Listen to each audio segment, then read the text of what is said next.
I'm a big fan of post-dystopian movies and post-dystopian stories.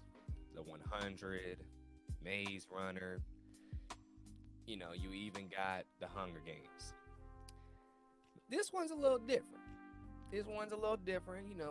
Changing yourself, putting everyone in society as good looking.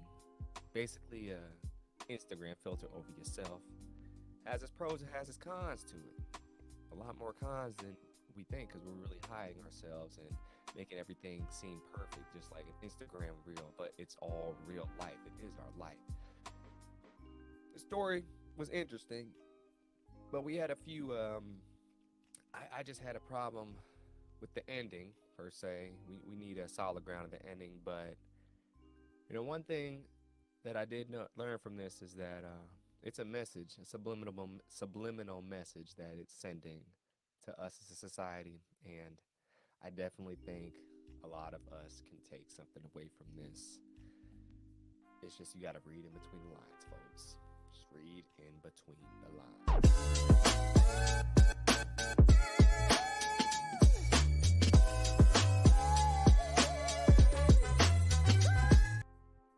What's poppin', y'all? We back at the DeAndre way with another episode or TV review. I can't even talk right now. Movie review. And today we are going through Uglies on Netflix. I meant to do this like last week, but I've just been bombarded and crazy busy, so I'm a little late on this for my own liking. But it's still popping, and I still think that it is relevant on Netflix. It's like top 5, I still believe, or top 3. This movie is a post-dystopian future world movie that focuses on the aspect of people changing themselves when they turn 16 and making themselves from basically average, normal looking to Instagram filter pretty, where they have no blemishes, hair is perfect, face is perfect, everything is on point. And then everyone will be able to accept you and you'll live this great life because of it. Now, it's based on a novel. It's based on the 2005 book by Scott Westerfield, and he's also the author of The Leviathan, and that's going to be an upcoming Netflix anime series, actually. So this he's getting his coin right now.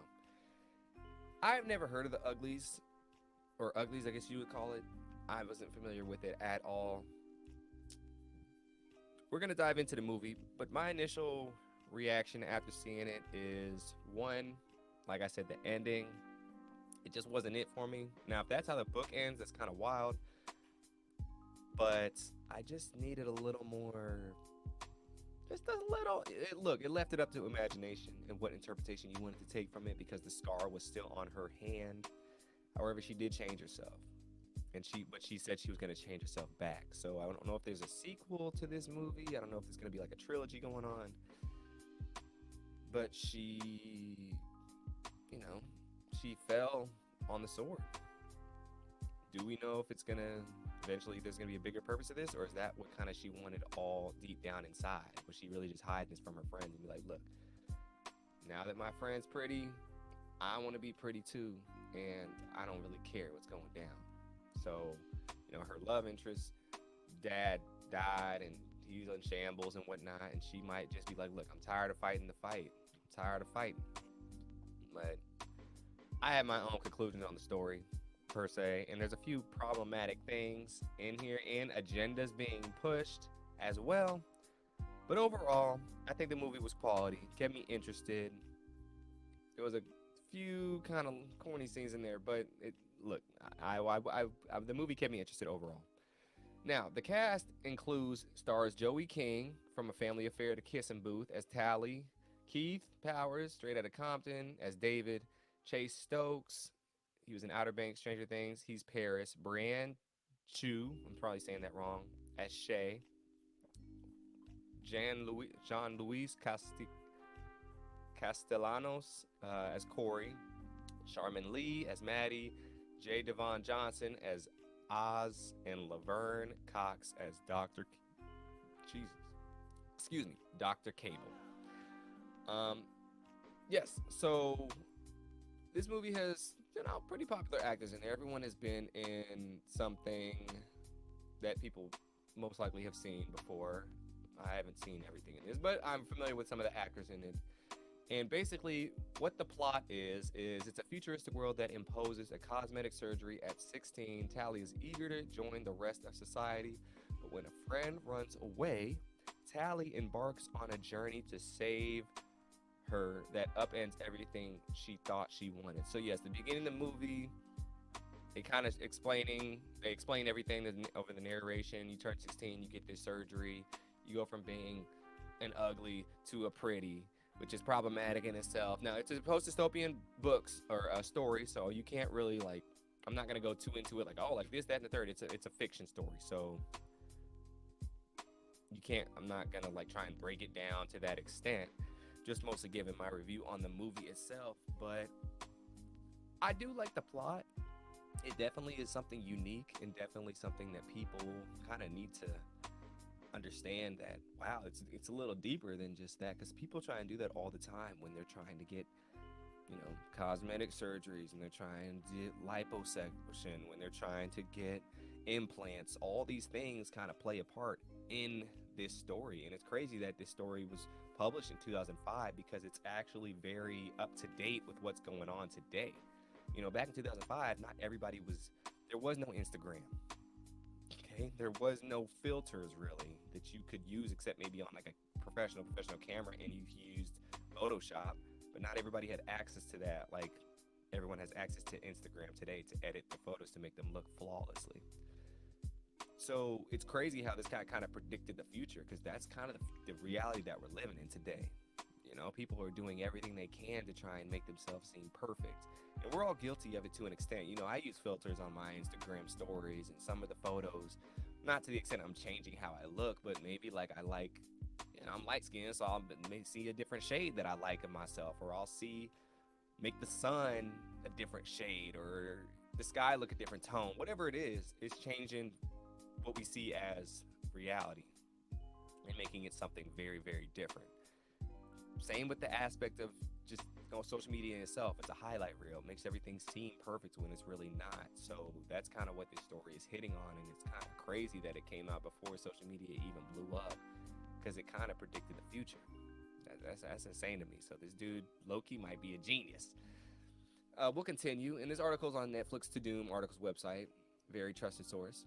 Uglies was first published in 2005, but King believes its power has only grown over the years. I think it's super relevant that we're making this now, King said. MCG agrees. The film's really about beauty as an interior. He said it's a commentary on what we're experiencing today, where so many people can't just take a photograph and post it on social media. You've got to put it through the filter. You've got to edit it. You've got to do the thing to present this idealized version of beauty. And this is a moment to say, take a deep breath, work on your inner game, love people for who they are, and accept yourself for who you are. And strangely, it's a much more fruitful way to live. I agree. It's very difficult in today's society to kind of just put yourself out there as you are.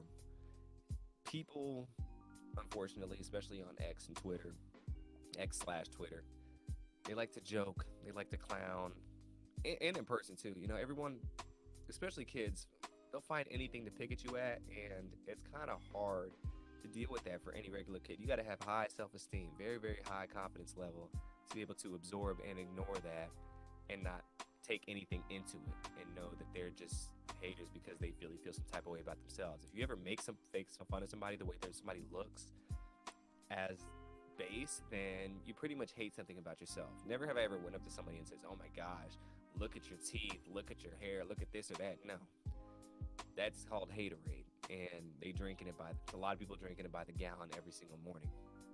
And those people you got to ignore. And unfortunately in this film, nobody ignored it really.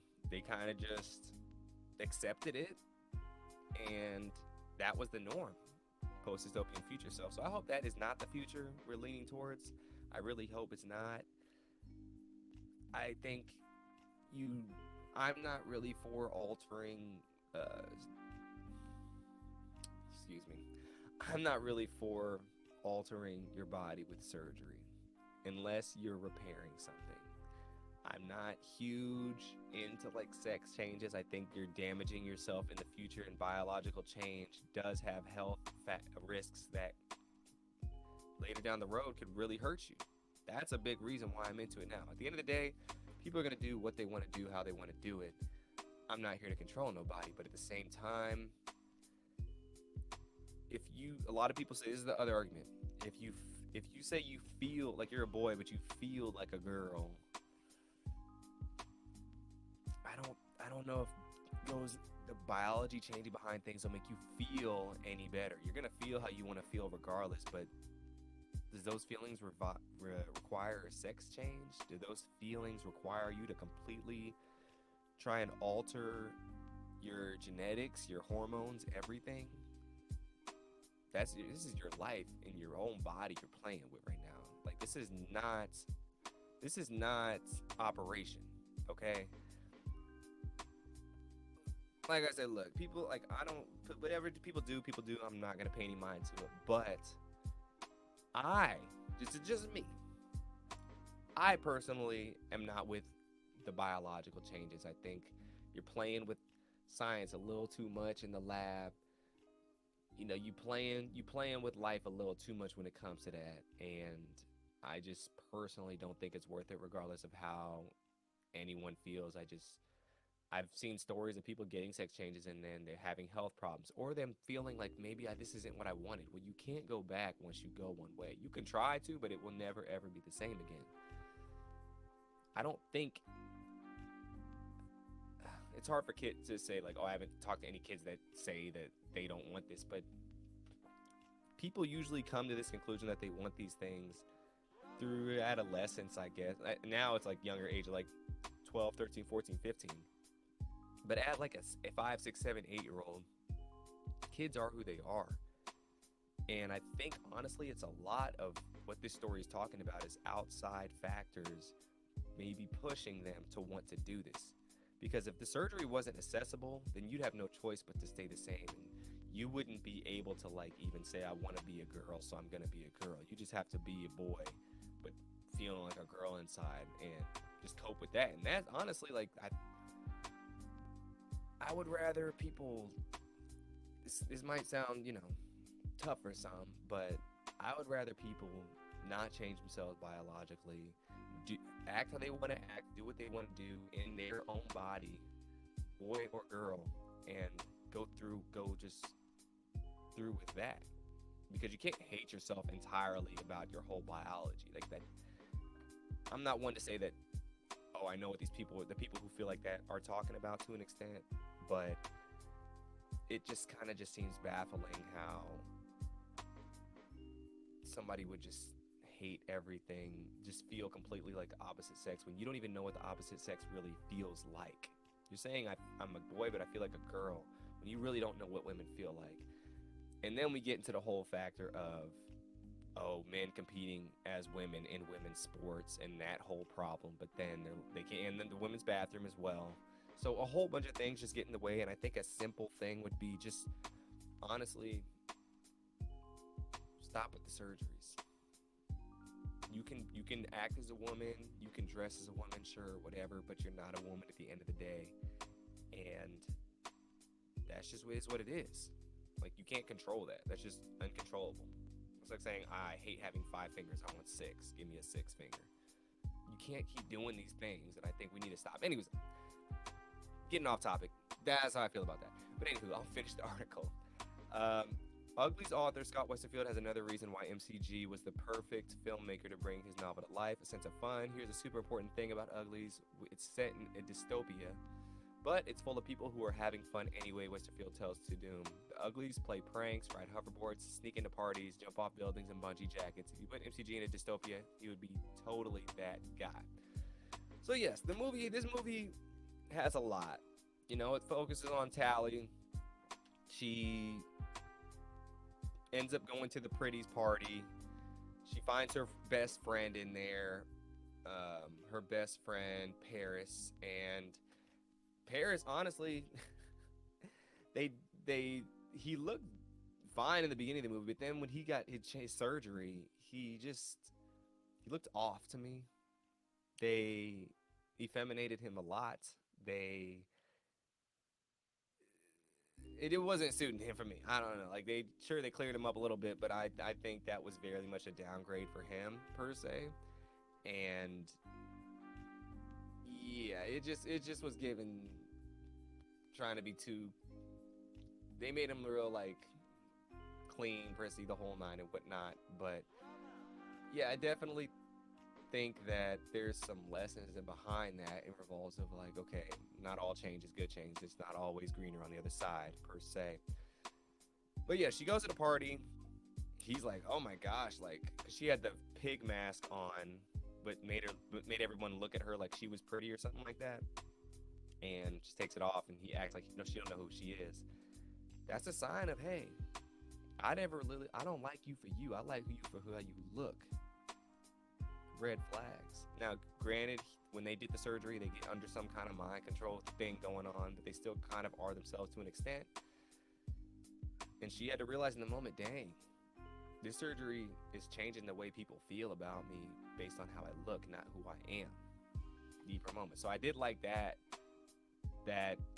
lesson or that metric it was trying to go by, because it really kind of showed like some people do operate on that scale. They like you for how you look and the aesthetic that you bring to the scene rather than who you are as a person. You could walk in the room and have a six-pack, chiseled, nice hair, tall, but then they really just like that. They don't like you for your interests, your hobbies, who you are as a person. And then when those things go away, they're gone. It happens all the time. So that's a good lesson on be fruitful and mindful of what people are really being around you for. Do they really want you? Or do they just like things about you and the things that you can bring? Tale to be told, tale to be told. But yes, the Uglies goes through and whatnot. So basically the story goes is, she's fighting against Dr. Cable because she doesn't want to get the surgery. She finds this other girl, Shay, and Shay is fighting against it too. They have a rebellion going on, and throughout the whole movie, they're basically fighting against Dr. Cable and Dr. Cable's minions. The one thing I was like confused about was the hoverboards. So like initially they get the hoverboards and they're riding like on the air, but then they have to ride on surfaces at some moments. The hoverboards goes back and forth of like confusing like how they work and whatnot, because one moment they can go anywhere they want and the next moment they can only ride on certain surfaces. So that was interesting. Dr. Cable, Miss Laverne Cox, is a trans woman. So it was very interesting how that was the main antagonist, and that was somebody in real life who did get surgery and change themselves, and they are being their authentic true self to them and to her per se. And sex change is such a difficult and not easy topic to kind of go through, because there's so much gray area. So much gray area. Laverne Cox has been a woman for so long. I don't even know how long. And I think that first off, the choices were great with the actors and whatnot. I think that was great to put Laverne Cox as the leader of the enemy group per se. But it just raises like questions like, man, like she got the surgery. Well, in the movie, she got the surgery in the movie and in like real life. And I'm just curious on Laverne's reaction to kind of everything, and how basically this moral of the story is people are changing themselves to look better when that really shouldn't be a thing, but she kind of did the same thing in real life. So I'm just curious on her take on the movie.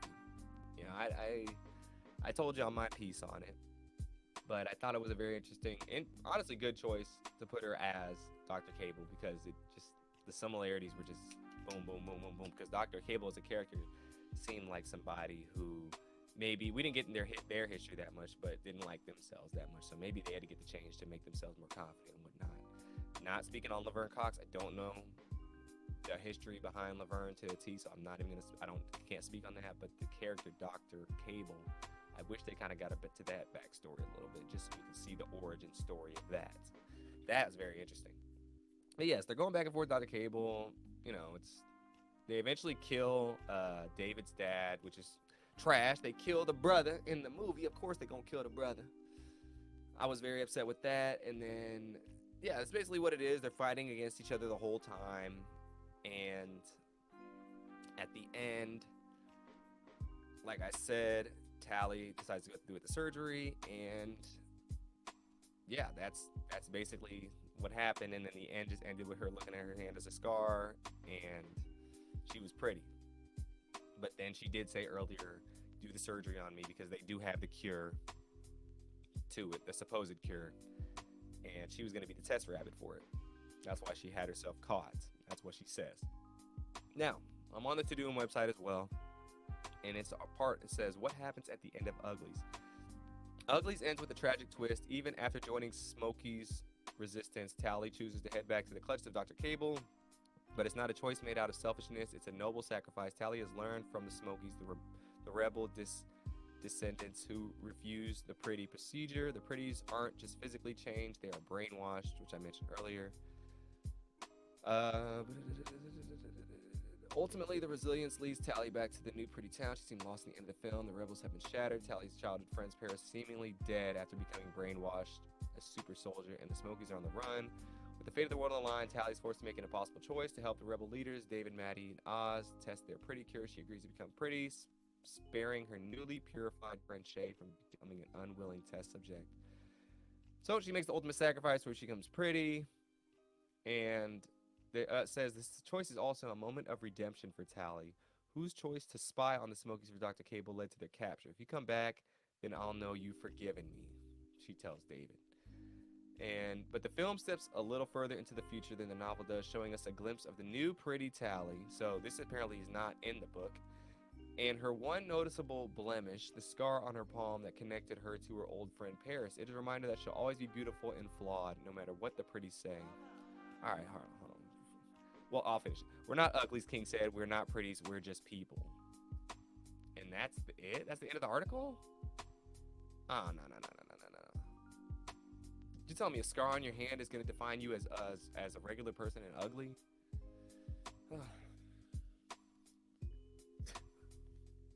So it seems like she just did that and she's going to live with that and she's going to live with this scar. That's like having a scar on your, I don't know, you're having a Harry Potter scar hidden under your hair and that's like making you completely different, but you ain't got the powers and whatnot. It's like, oh, well, this is what I have and I'm different now. No. I definitely think if that ending wasn't in the novel and they just added it, then it wasn't a good ad because there should have been some kind of moral. But the moral is, okay, I'm just going to sacrifice myself and change myself. But for what? Did she actually go through and get test and use the test, get the procedure, the anti-procedure done to change her back? Is she going to stay like that because she's now kind of got what she secretly always wanted? What is it? It's very confusing, and I guess it's for your own interpretation, but I just thought it was lackluster. It kind of lacked clarity, and it was abrupt. I don't think just having a scar on your hand makes you completely different if nobody really notices it except you. Yeah, you might know that you're different on the inside, but who is that helping? Who does it help besides your own personal ego, I guess you could say, or your own personal mindset on the matter? But anywho, y'all, that's basically the movie. It's a decent watch. It's a little under 2 hours. Good amount of action in it, I'd say. Not the most, I guess, action-induced movie when it comes to big things going on. I mean, people die and whatnot. They snapped my brother's neck, which is crazy. But I definitely think there's a lot more morals to this story than anything. There's a lot of things to take away from it in regards to if you look yourself in the mirror and you see maybe some acne going on or anything and you getting upset over it, or you seeing a picture I posted on Instagram and you start judging yourself on it or someone else and thinking this, that, and the third, when really it just honestly, I'm taking away of it as accept people for who they are and how they are and how they treat others and how they act, rather than, oh, someone's looking, has a scar on their face or acne or this or that. That's what I'm taking away from it.